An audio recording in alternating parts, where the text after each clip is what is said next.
Milo's here. Milo is here. Milo is here. It's and Friday's here. Yes, that's why we are here. That's true. We are here. Like it or not, we're here. Can you hear Milo chirping? He's going merp, merp, merp. Anyway, so here we are at the end of the week. It's been a drama-filled week. So much drama. So much drama. So much drama. It's one of the things that I still, every time you laugh about how much drama there is in the watch world. Yeah, what's it with you guys? I mean, come on, coming from a woman's point of view, where we're supposed to be the dramatic ones? Come on. I mean, there's all this crazy drama in this thread that's about me. How many times have they mentioned me? Over there? 246 times. I haven't been a member of that forum for like 5 years. And they just can't stop talking about me. So 246 times. I know you're watching it because you people posted our videos. You're watching it 246 times, 198 times mentioning the Klein Vintage Watch. What is wrong with you? Yeah, if you're not a fan, why are you watching? You know, the opposite of hate isn't... I'm sorry, the opposite of love isn't hate, it's indifference. So if you didn't care, then it wouldn't matter. But you're tuning in and you're talking, so thanks for the clicks. And I'd love to weigh in over there, but, you know, you guys, they banned me 5 years ago. And so that's the end of that story. Because power is important. Power is important. Power in a little pathetic world of nothingness. Yeah, well, what are you going to do? In any case, so hello to all the people, supporters and otherwise. Yes. Okay, so here we are. It's Friday. So, we went to Costco today. Yeah, we went to Costco. We re-upped our membership because of the coronavirus. Yep, it's true. Yep, coronavirus is coming, and honestly, though, the kids are actually real frightened about it. Yeah, genuinely scared. Like Willow almost cries. She's 6, and she almost cries whenever Dad, talk about it. Yeah, so we had to change some future plans, and I don't know. It's something to be careful about. Yeah. Everybody was in Costco though, and we looked for sanitizer, couldn't find any. Nope. At least I already have some. But yep. There were 2 cases in Colorado yesterday, which isn't as bad as some places, obviously, but it's just starting here. Mm-hmm. Very exciting. Very exciting. We'll see how it goes. Mm-hmm. We'll just be careful. That's all we can do. Thank goodness I work from home. Yeah. Aren't I lucky? I have my own business. I work from home. Unlike some people. And so it's like I get to spend all my time with my wife and my kids and the cats and everything. I don't have to go out or do anything. My commute is down a set of stairs. Isn't that nice? I don't have to report to anybody. I don't have any bosses whatsoever. I can take whatever work I want. I'm still booked solid. 71 jobs still in the house. But you hoard things. Oh, yes, I'm a hoarder. Yes, I'm a hoarder. What a terrible, terrible thing for a business owner to do. Hoard parts.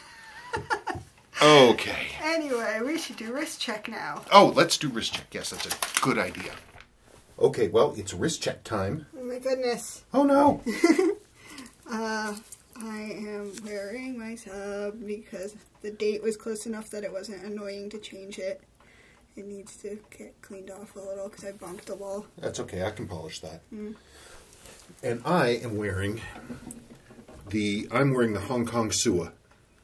The whole thing. I have an addendum to that video that I made that talks about my decision for doing this, but I'm also going to insert that little addendum right here, so that if you've seen that other video, you don't have to watch it again.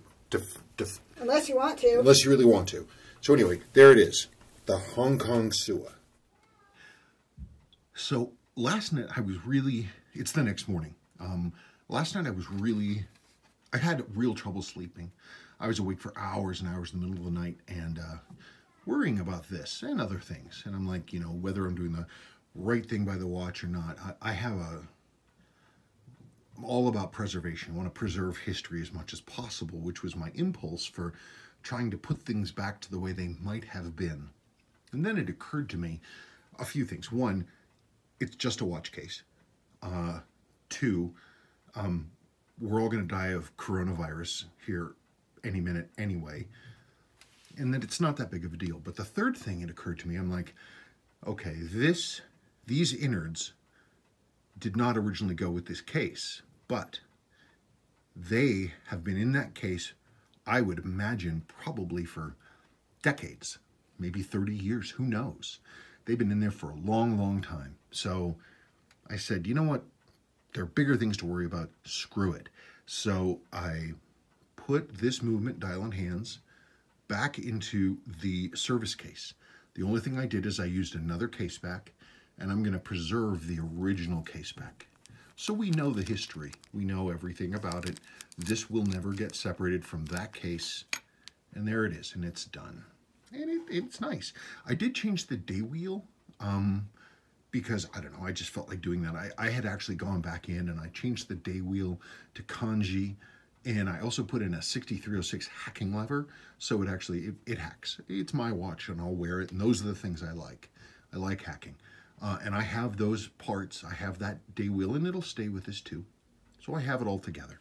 So that really is the end of the mystery, such as it was, of the Hong Kong Sua. I firmly believe that this was a sample case. Not a sample case, gosh darn it.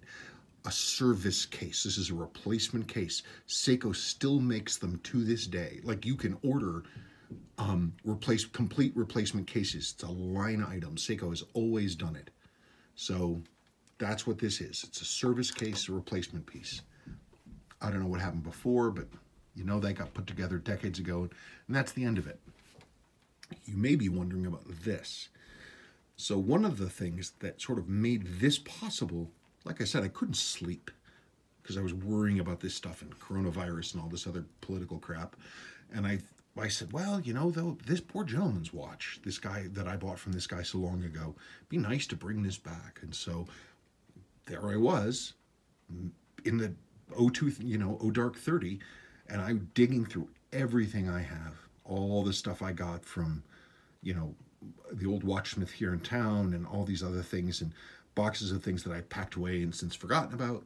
And I found this dial and hand set, and they were matched. I had written matched on the thing in sort of my treasures box, and they are from 1977.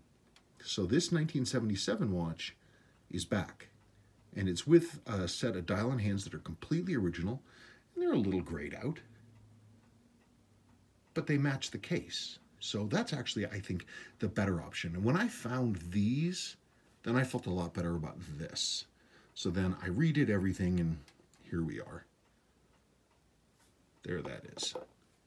This dial hands and movement, though, movement needs to be serviced. It's a runner, but I need to service it, and I'll do that at some point. I'm assuming I'll have a lot of indoor time once we wait for the coronavirus to do its thing. But anyway, so that's the end of the story. This is how the story finishes up.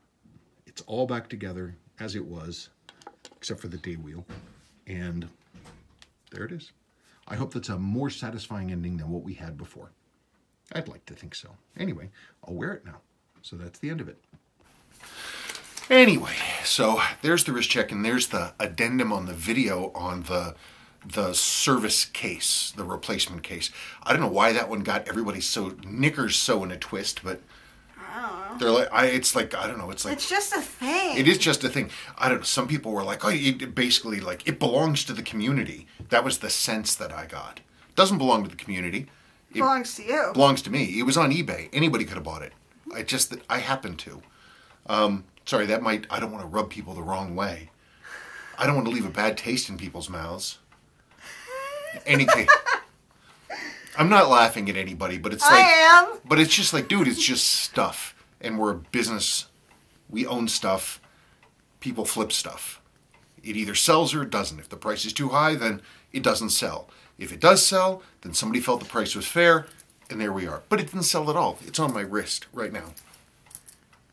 I just don't know why they keep talking about us. Who cares? They don't talk about me. Oh, no, they mentioned you. They just mentioned in some old thread that I looked bored. But lots of people say that. It's true. I'm not bored.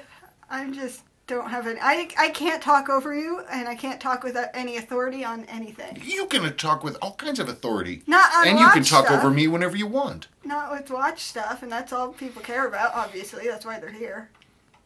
Apparently they also care about the MG because they think that rather than working on the MG on the weekends, on my own time, I should be doing customer jobs. I like seeing my husband. You know, we all have to have a downtime. Yep. Okay. Where am I? I don't know. You're going to read the second question first? From Flying E. Congrats hitting 9,000 subscribers. Woo! I remember months and months ago, Sadie was like, what are you going to do when you hit 10,000 subscribers? We were like at 5,000 at the time. I was like, we're not going to hit 10,000 subscribers. Like, I'm amazed we have 5,000 subscribers. I didn't think anybody watches the channel. Anyway, 9,000 surprises. Not surprises. They are surprises. Yes. They're all surprises. Every day it's a surprise.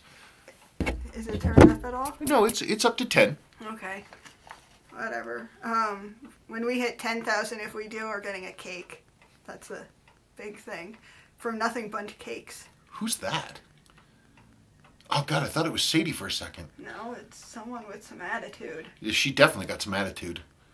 Huffing along. Look at her giant bag. She's probably walking to Safeway. Probably. Sorry, we're talking about the window again, in case you couldn't guess. Okay.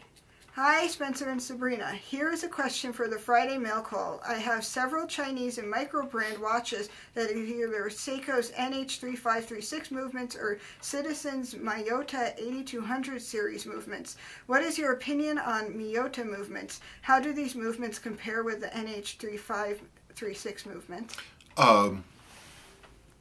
I've never had a problem with the Miyota movements, ever. Like, actually thinking about this question, I was like, well, I've had numerous problems with modern Seiko, like NH35s or the 6R15s or any of that kind of stuff.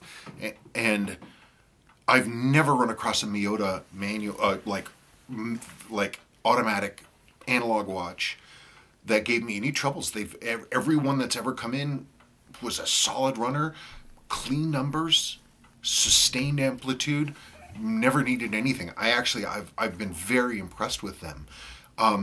And again, I always wonder if this goes back to QC more than design, because when the Seiko movements, when I go through like a modern movement and service it, it's fine. But the Miyota movements, I've never had a problem. So actually, my opinion on the Miyota is pretty high. Okay, the second part is... Ooh, second part. Remember when you and Sabrina mentioned that the Seiko Sumo watch has a 12 o'clock index that looks like a woman's nether region? And that once you see it, you can't stop noticing it? Well, I have an Omega Speedmaster moon watch that has a 12 o'clock index that looks like a man's junk. Now I can't seem to stop looking at it when I check the time. Thanks a lot, guys. I noticed that it's not quite as noticeable. I have Omegas, the Speedmasters that have that as well, but I don't know. It's, yes, you're correct. I don't know if it was deliberate, but Sebastian's here. Sebastian, should we pause? Let me pause. Hang on one second. Okay, he's all settled. For now. Thanks to you. Yes. From Randy Novick, thanks for kindly considering my opinion on the super special non-runner with the awesome caseback stickers. I really hope it runs one day. Happy early days of spring. Yeah, and I definitely did. Your opinion and a lot of other people, everybody weighed in basically and said the same thing. You know, bring back to life and do what it is.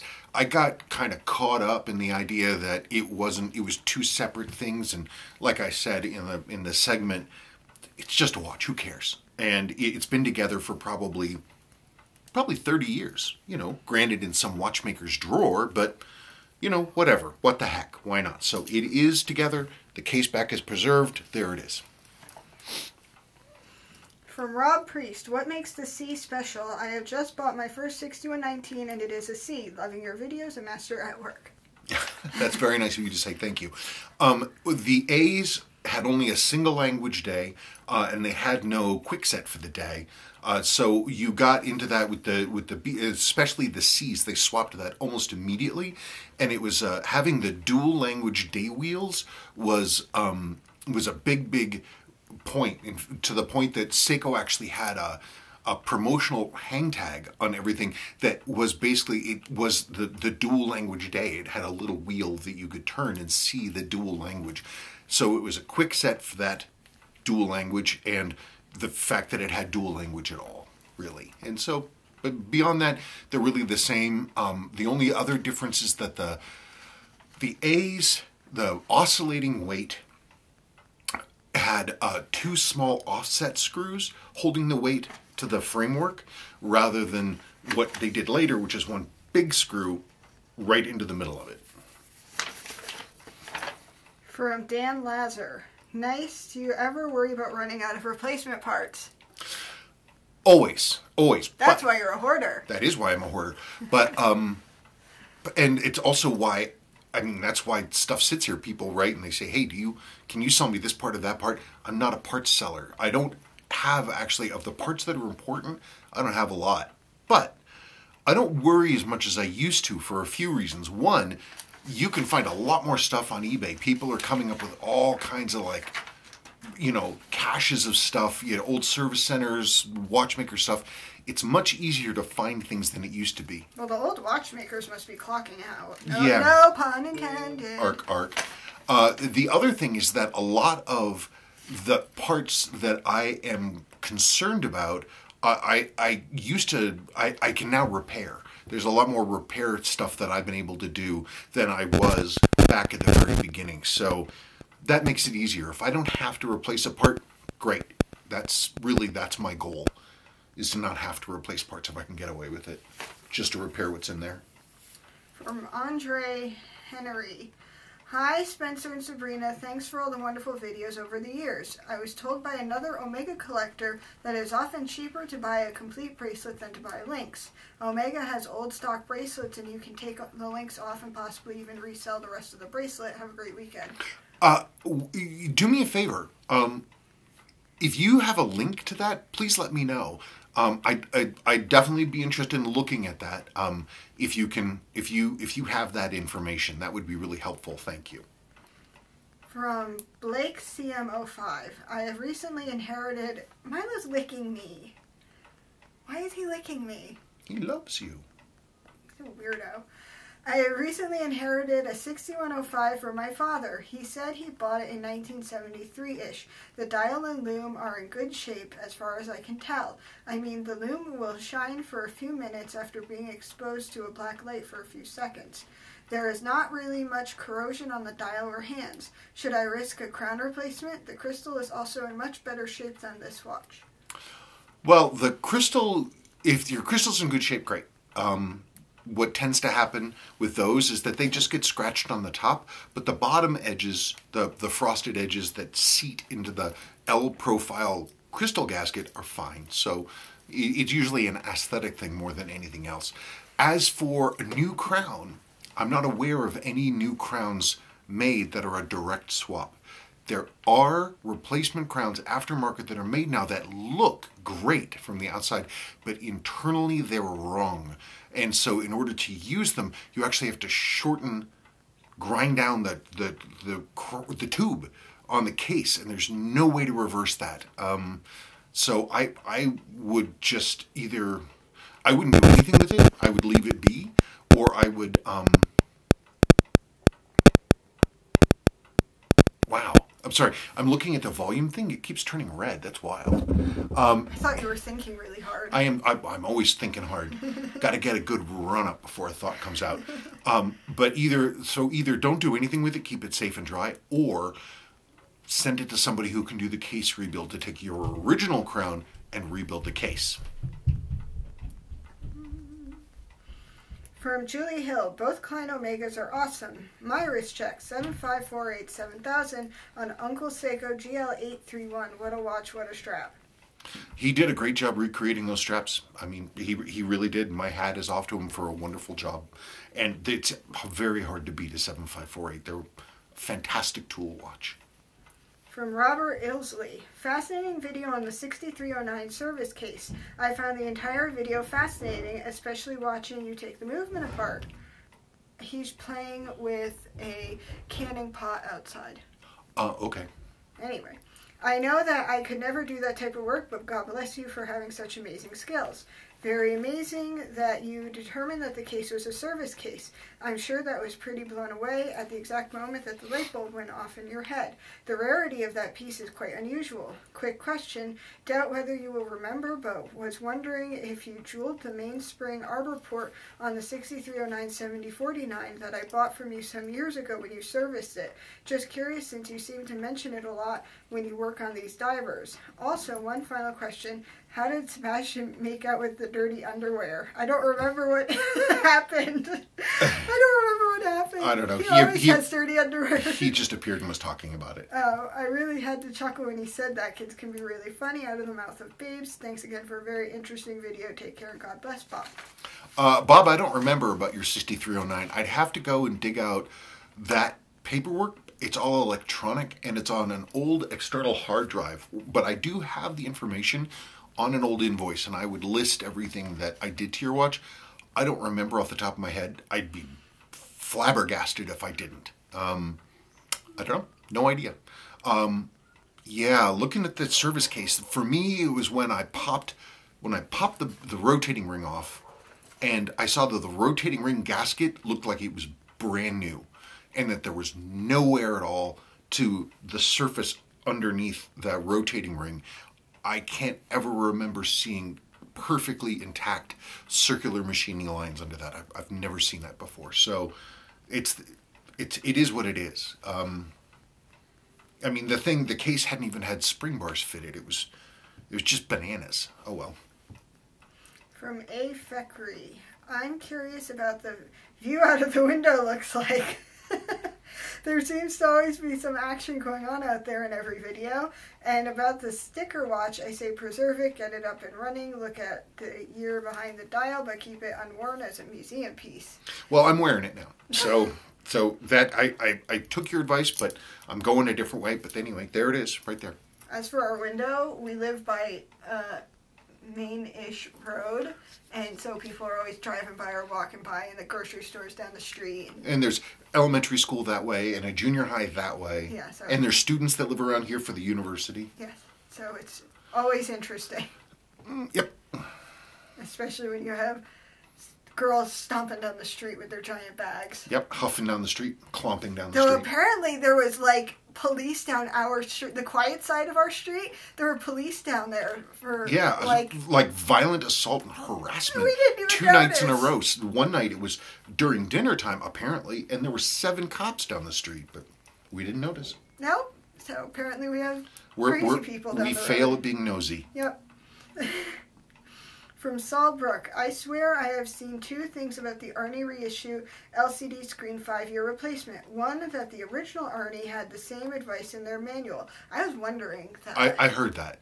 And 2, someone from Seiko told someone who posted somewhere that the issue is only if the watch is left in direct sunlight all day, every day for 10 years.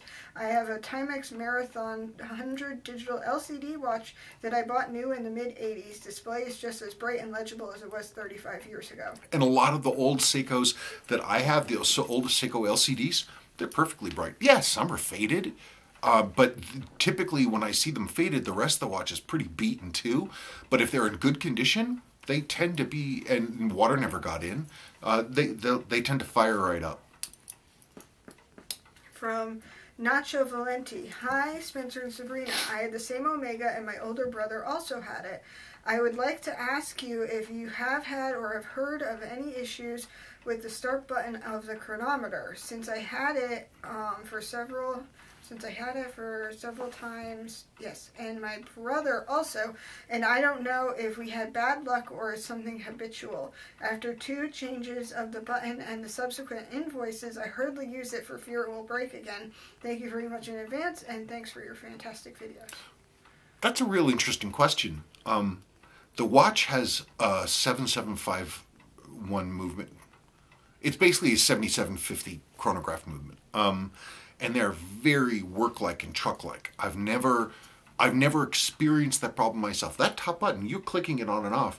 There's a giant like multi-level cam wheel. It's really heavily built. It's screwed to the main plate, and it clunk, clunk, and it just goes back and forth. I don't know what could be going wrong, that it would have necessitated 2 separate repairs.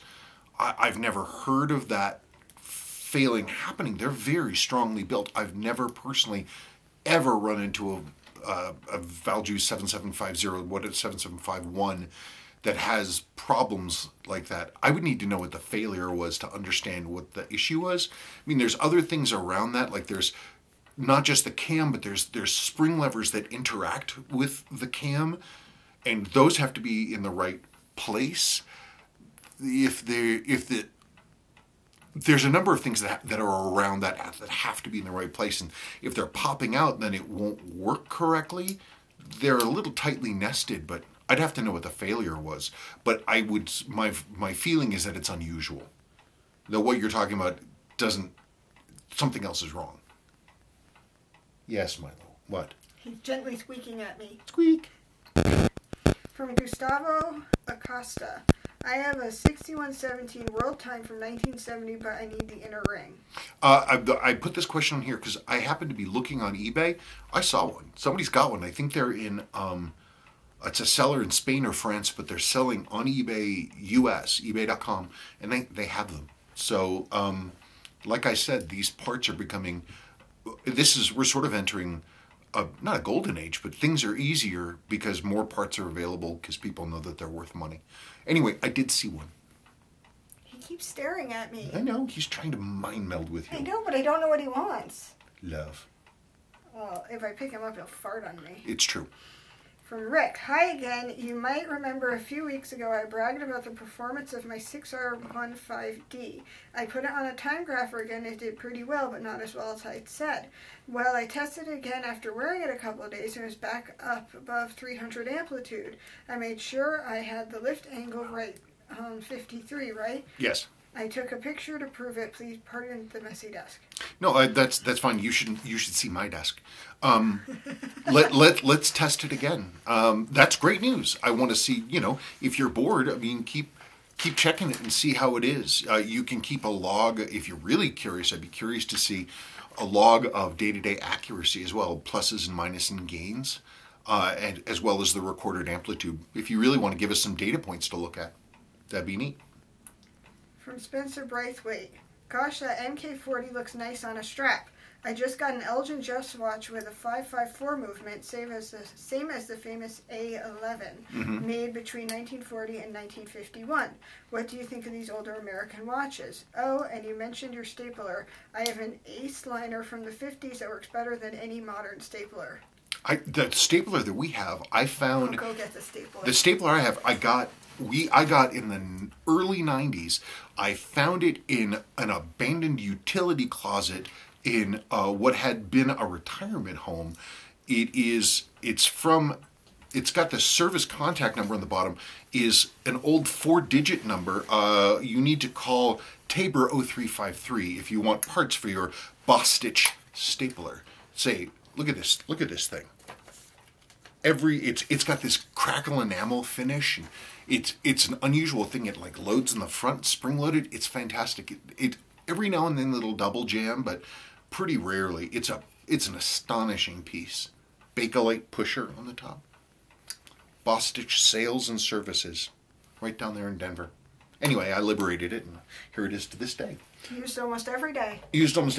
American watchmaking, like during World War II and all the way up to like the 60s, was astonishing stuff. They did such great stuff. Gihamilton's design work was amazing. Bulova was amazing. Like the guy who designed the Bulova Accutron, he designed it from scratch, and then he built 7 prototypes by hand of the first Bulova Accutrons. Those American watchmakers were amazing. The fact that Hamilton is this zombie brand now versus what they were amazing.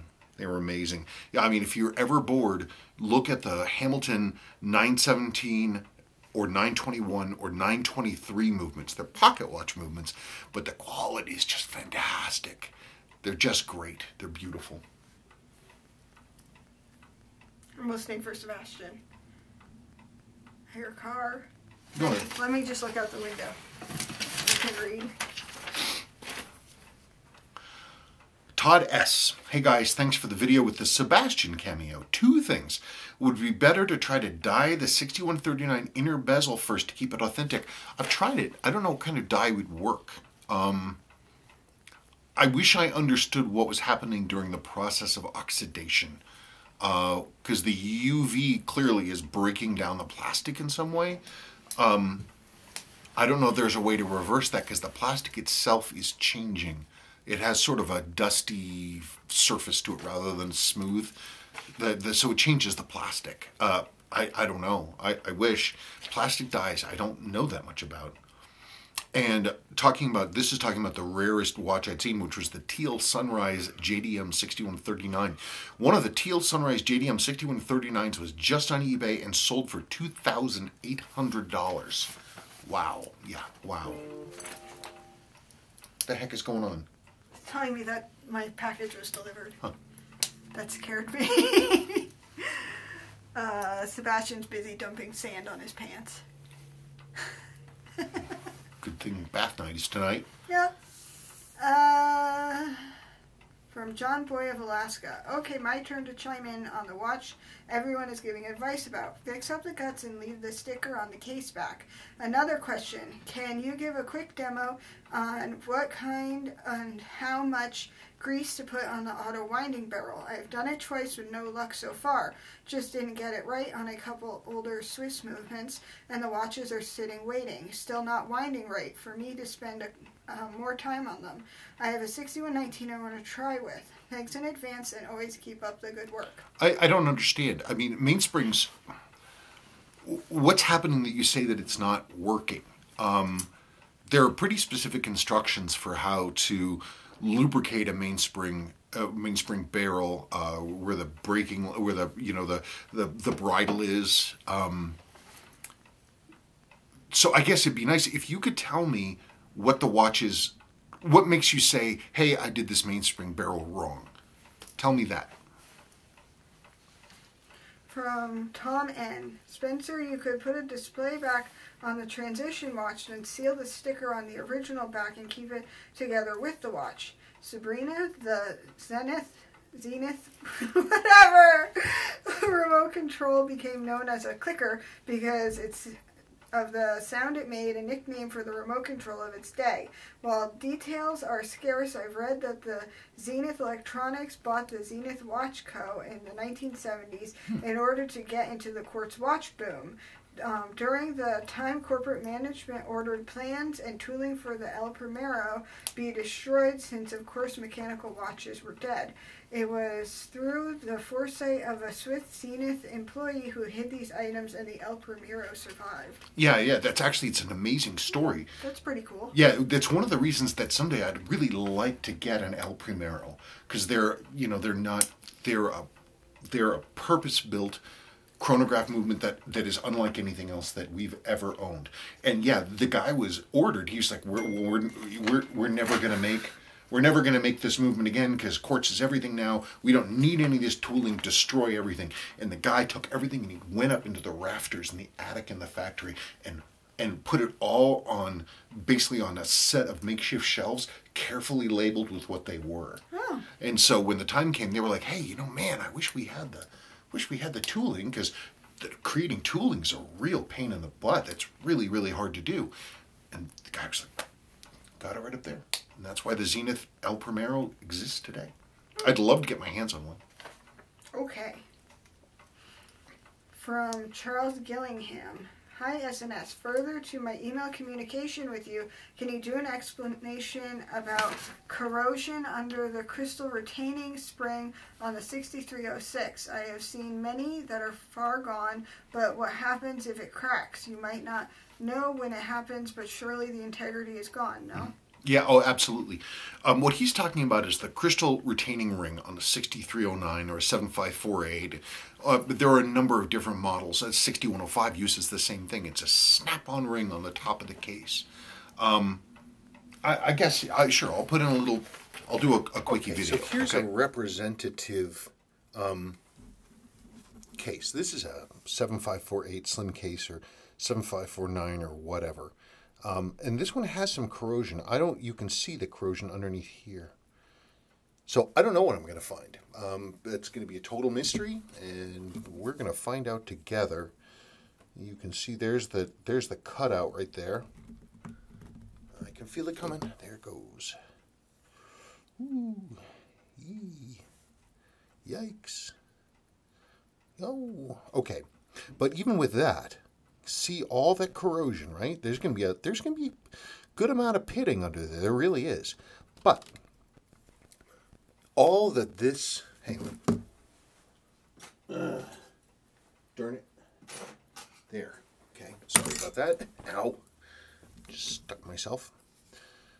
All of this corrosion, all of this pitting, it doesn't actually get into the sealing surface at all. So the function of the crystal ring is to hold the crystal down into this L gasket. That's what it's for. So let's get that crystal out of there. What I'm doing here is just breaking the seal a little bit. It's a habit. I don't actually need to do that because I can just go like this. Boop. There's your original crystal. This one had a lot of water in it. Yikes. I don't think that water got in through the crystal, though. I think it got in through the crown. Yeah, it did, because you can see that there's rust plated around the inside here, so the crown seal must have failed. So even with all the pitting here, it's still held. Now, whether or not this pitting would ever get to the point of cracking, I haven't seen a correlation of that. I've seen them cracked, but I've never seen it due specifically or clearly due to any kind of corrosion. I want to get this. There we go. Wow. So you can see that the sealing surfaces are pretty decent. It's got some corrosion here, but that came in from underneath. It's the thing with these L gaskets is that they are, I mean, Seiko invented this L profile gasket specifically to be an extremely tight fit so that nitrogen, helium, etc. would not get in through this seal. This thing holds really well. So pitting is not a big deal. Cracking is. No, there it is. I'll clean this up at some point here and run this through and see how this looks. Maybe I'll do that. I'll clean this up and see what we can come up with, but not right now. So in conclusion on that one, go Broncos. That's a joke. It is a joke. No, but really, until they fail, they haven't failed. And as long as the ring is consistently pressing the crystal into that L gasket, you should be fine. I don't recommend divers go into water ever anyway. I mean, vintage divers, but, you know, so yeah, if it snaps, yeah, absolutely the integrity is compromised, but, you know, just, you know, be careful. He's looking at Sebastian out the window, who's wearing no shoes, and there's still snow in the yard. He's such a boy. Mm-hmm. From Neil Sengupta. Hi, Sabrina and Spencer. Great show as always. My question for next mail call is as follows. I think you said the current Seiko divers, such as SRP 777s, are more like fashion watches rather than tool watches of old. What are the qualities that make the SRPs fashion watches and the older references such as 6306 and 6309's tool watches in your opinion? Thank you for answering my dumb question over the past few months. This one, none of them are dumb. This one's not dumb. He's just highly opinionated. I am highly opinionated, and like all opinions, it could be right, it could be wrong. I mean, a real fashion watch is going to be something like you go to Kohl's and you get like a $120 quartz watch with a really basic, you know, quartz movement in it that's just meant to be glittery. It's not of any quality. You're not supposed to, it's a Kleenex watch. You use it, once it's used up, you throw it away. That's a true fashion watch. The SRPs, they're real dive watches. They're made to be used. I guess the thing for me is that the old watches are really, purpose-built, and they're designed to, and they look good with age. That's the thing too, is that they accept wear and use well. They can generate wabi and they look good. A pure fashion watch will look like ass. Look at that dude. He's bicycling with 2 chairs. And so it's like, is it, maybe that's a thing, but I would think a true fashion watch is something that's essentially disposable. Just the SRP looks a little sort of, and other modern Seikos, they look a little bit more glittery than the, than the old tool watches. I mean, just like, think about the new Rolexes, like the new subs and the new Batman GMTs and the Hulk GMTs and how like they're big and shiny they are. And they're just, versus something like this, a 5513, which is just like a 6309. It's just a dive watch. That's all it was. It's all it's for. It's all it ever was for. So, I don't know. I guess a difference in philosophy. You should have seen the guy. I saw him in the distance. Did you? Yes.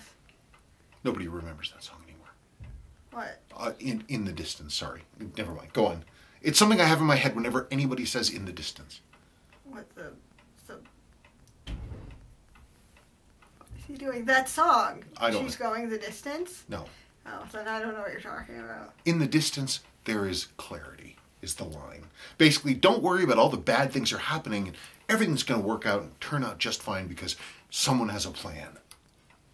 It's just, you put a nickel in, I'm gonna talk about it. Really? But in this case, the nickel was that particular phrase. That's my trigger. That's your trigger. Trigger warning. Mm-hmm. From Mihai Pascu.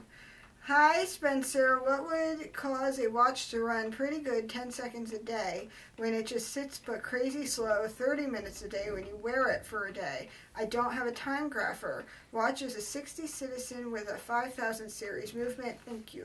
Probably a bad balance. First step would be to if you have you don't have a time grapher, but if you had one, it would tell you everything you need to know, like that. It's probably one of these things, like a watch with a bad balance. Sometimes, if you put it the right position, the pivot that it's resting on, or the pivot that it's resting on will be fine, and so it can run well. Or if it's got a jacked up hairspring that's rubbing one way, maybe in another way it's running free, and so you're getting good numbers out of it. First stop is I'd look at the balance. From Greg Ritter and David Bosquet. I put them together because they both asked the same question. Like literally the same exact question? Pretty much. Okay. Spencer, did you figure out how to install the bezel? I just bought a mid-70s bullhead, also from outside the U.S., but the price was... No! Oh, that one. You made me lose my place. Oh, also from outside the U.S., but the price was too good to pass up, and a replacement bezel, and I was hoping you could share the secret to installing it. I ordered a strap from the same company, Red Monkey, that Brad Pitt has used personally, and for the watches he's worn for several movies. It should be here in a few weeks. Red Monkey, that's pretty cool. Honestly, I never found a solution. The replacement aftermarket bezels I found don't have a crystal retaining ring. They don't have like a nylon gasket like the Seikos do. I had to eventually just put an old worn crystal and bezel back in because the aftermarket one, she was wearing it and it popped out. We never did find the crystal. It's gone. So all I could see from this is that this original crystal and bezel had like it had like an incredibly fine layer of something clear around it, like some kind of membrane or glue or something. I have to actually tell her something. You do? Oh, okay. So, so anyway, I don't know. I don't know. I don't have an answer. I've never been able to find the replacement part. I can't find any indication of what it was supposed to look like when it was new. It's simply, I don't know. And honestly, it was frustrating enough, and I have too much to do.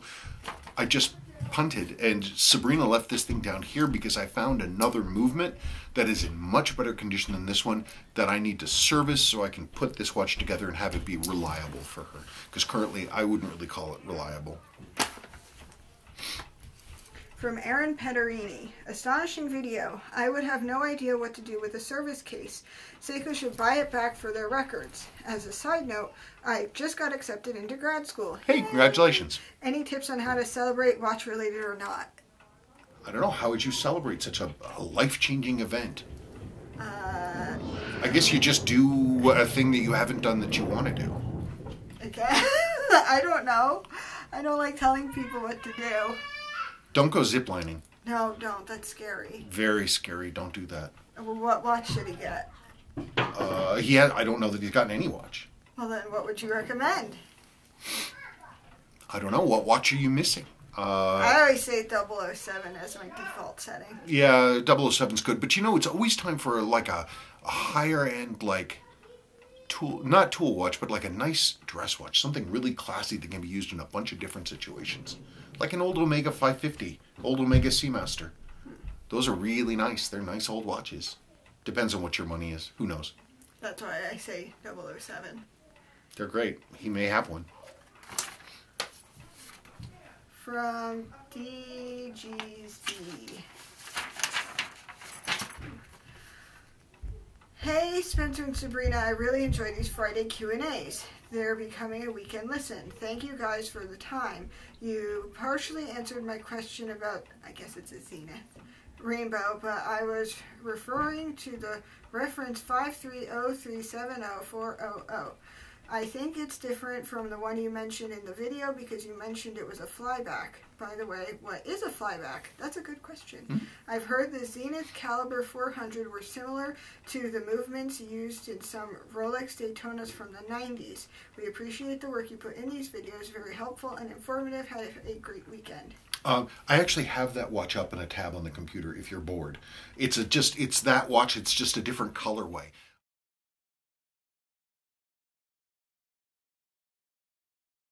The colors are stainless steel and gold and blue. So it's a blue dial, blue insert, gold markers, and then a two-tone gold and stainless bracelet. Well, the thing is, you're asking me my opinion on it, and it's just an opinion. Your opinion may be different. It looks very much of its time, which is the 90s. It's an 80s, 90s color design. It's not something I don't think I would wear. It's pretty glamorous. I don't know it's pretty shiny. I don't know. I mean, I judge a lot of watch by the movement under the hood, and I know that's a good movement. Like I said, I'm curious about them, but I don't know. It's just it's one of those watch color setups that people don't really do anymore, as far as I can tell. What? Nothing. Oh, didn't you have another question I didn't ask? The flyback. Oh, flyback. Chronograph is running, right? Okay. And you're dealing with imagine you're using like an Omega Speedmaster or a Seiko 6138 or something. On those watches, you have to stop the chronograph and then click another button to reset it. A flyback is it's running and you push the reset button and it'll slide and go whoop, and it goes back up to the top. It gives you a faster reset if you're timing, especially like legs of a race or something else like that. So it gives you a faster switch. From Julie Hill, this did make me think, is it possible to purchase a case back sticker to protect the marking serial numbers on the vintage watch from further wear? I did consider that after I read your comment. The thing is that the case back, the original, those purple case back stickers, they're actually kind of, at this age, they're kind of delicate. Like even just the few times I've handled that case back, even gingerly, little flakes of it were coming off. And so it's better that you just bag it and put it away. And that's what I did. I did consider using a really fine natural varnish, like a Damar varnish or something, to just basically and a mask to just clear coat over that thing, but it would make everything gummy and weird, and screw it. I just put it away. From Carlos Chavez. Hello, Spencer and Sabrina. This is a question for Friday. I just recently purchased a 75497010, and I've been wearing it for a couple of days now, but what I've noticed is that the dial and hour markers don't glow unlike the hands. Now I know this watch is from May of 1980, but I just wanted to know if this was normal. For the hour hands to flow and not the dial. Is the dial aftermarket or are the hands?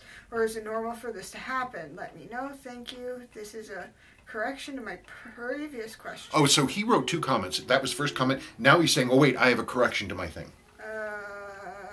The dial markers do... Oh, there's Sarai. Okay. I'd just like to see her and Malachi around. Do you like seeing him? Wow, look at that. And a dog. Okay.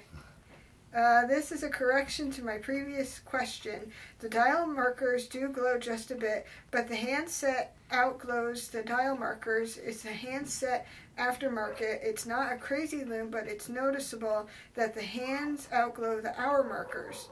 Also, when turning the crown and trying to change the hour, the crown becomes harder to turn as you continue to change the hours. Any reason why that you know? On the crown, my first step would be, how old is the seal? Is it an original seal? Does it need to be greased? That's the first thing I would check. So if you're turning, that's the first thing I would look at. Also, you pop out, to eliminate the case as a factor, you pull the movement out and put the stem in, and then you try it, and you see how it behaves. And that'll narrow down where the problem is. On the hands... Well, I noticed this actually after I finally went and built this thing. It's original. The dial, and it's from 1977, okay? The dial on this 6309, the dial actually does glow slightly, as does the pip in the hands. The pip in the hands glow brighter and longer than the dial, even though they're original. I think because they were sitting in a drawer in storage, they weren't exposed to oxygen, and they're probably in pretty decent shape.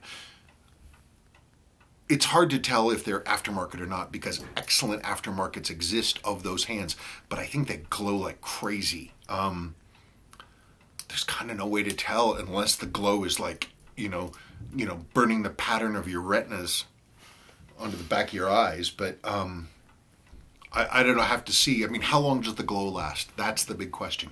Because vintage loom, even this loom, which does glow, it'll glow, but then even in like 10 minutes or so, it's almost entirely gone. Whereas modern loom will glow at a steady rate for many, many, many hours. Mommy, but she lost this ball. Then you better give it to her. She's home. She's home. Go give it to her. But it's gone. It's not gone. You're holding it. Where's Sadie go? I don't know where Sadie went. Is she in this room? I don't. No, she's upstairs. She's upstairs. Go find her. I can't. Okay, well, let's see what we're doing One here. more question. One more question. Jay Glado. I need mine serviced and a couple of scratches buffed out. It's running about 8 minutes fast, right? Okay. Daddy, When will you be this accepting thing is new work? just sticky. It is sticky. This is the last question. The question is, when will you be accepting new work? I just went through the job log today.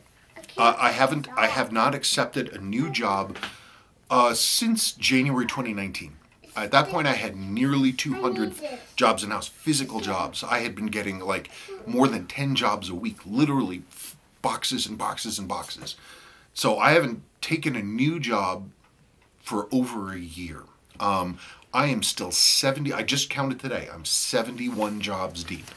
So, I mean, I'm making good progress. I'm chugging along, but I don't think I'm going to be available to take any new work. You need to stop giving estimates because they always change. I don't know. Maybe this year. I don't know. I won't be taking them until I take them. And when I do take new work, I'm not going to be able to take everything. We literally get new job inquiries multiple times every single day. And I feel badly for people that I can't say yes to everything, but I simply can't. And so, and when you did, it got you into trouble. Oh yeah, I said yes to everything, and we got buried. God, that's probably why Katie quit. Our mail lady. And so I when the time comes that I do accept new work again, I will not be able to take everything. I just won't do it because there's no way for me to do it all. I just can't. So we're gonna have to pick and choose or randomize a selection or something. But no, not yet. When the time comes that I will start taking work again, I will put up a big announcement post, and I will have a plan in place. We'll have a plan in place for what that will look like, and we'll go from there. Mommy, are you allowed to say what the? Yes, you're allowed to say what the. You can say what the. Yeah, that's okay. All right, that's it, folks. It's Friday, and that's the end of that, really. Yep. Okay. Ooh. Stay safe with the coronavirus. Yes, be careful. Yeah, don't be. If you look online, there are pictures of people in airports and stuff all over the world with their makeshift protections. We saw one photograph of an entire family. They had taken those big plastic water containers for like a water machine in an office, and they had cut the bottoms out so that the spouts were on top, and they were wearing them like space helmets. I don't think it's going to do you much good. No. All right, that's it. All right, be safe, everybody. We'll talk to you next week. Bye. Oh, and a special goodbye to all of my fans over at that other watch forum. Yeah. All of the people who just, I don't know, Had to sit and watch the whole thing. had to sit and watch the whole thing and just ripping up pieces of paper, crushing their fists. Stop. Why? Why does he exist? I don't know. I hate him so much, but I can't stop watching. You exist to make me happy. That's the only reason. And that's the reason, by the way, that I make these videos. Really, I know it feels like I'm speaking to you, person who's watching this, but really, in a lot of ways, in my head, in my heart, I'm talking to our kids, because I'm hoping that they're going to be watching this. So, you know, that's really who I'm speaking to. If I had my druthers, we talk every week about not doing videos anymore. We think about it every single week. It's just Sorry. like, not because we don't like doing them, it's just, you know, we don't want to have anybody talk about us or know about us. It doesn't matter. We're just people. So thank you for watching the videos, and we'll be back next week. Okay, bye. Bye.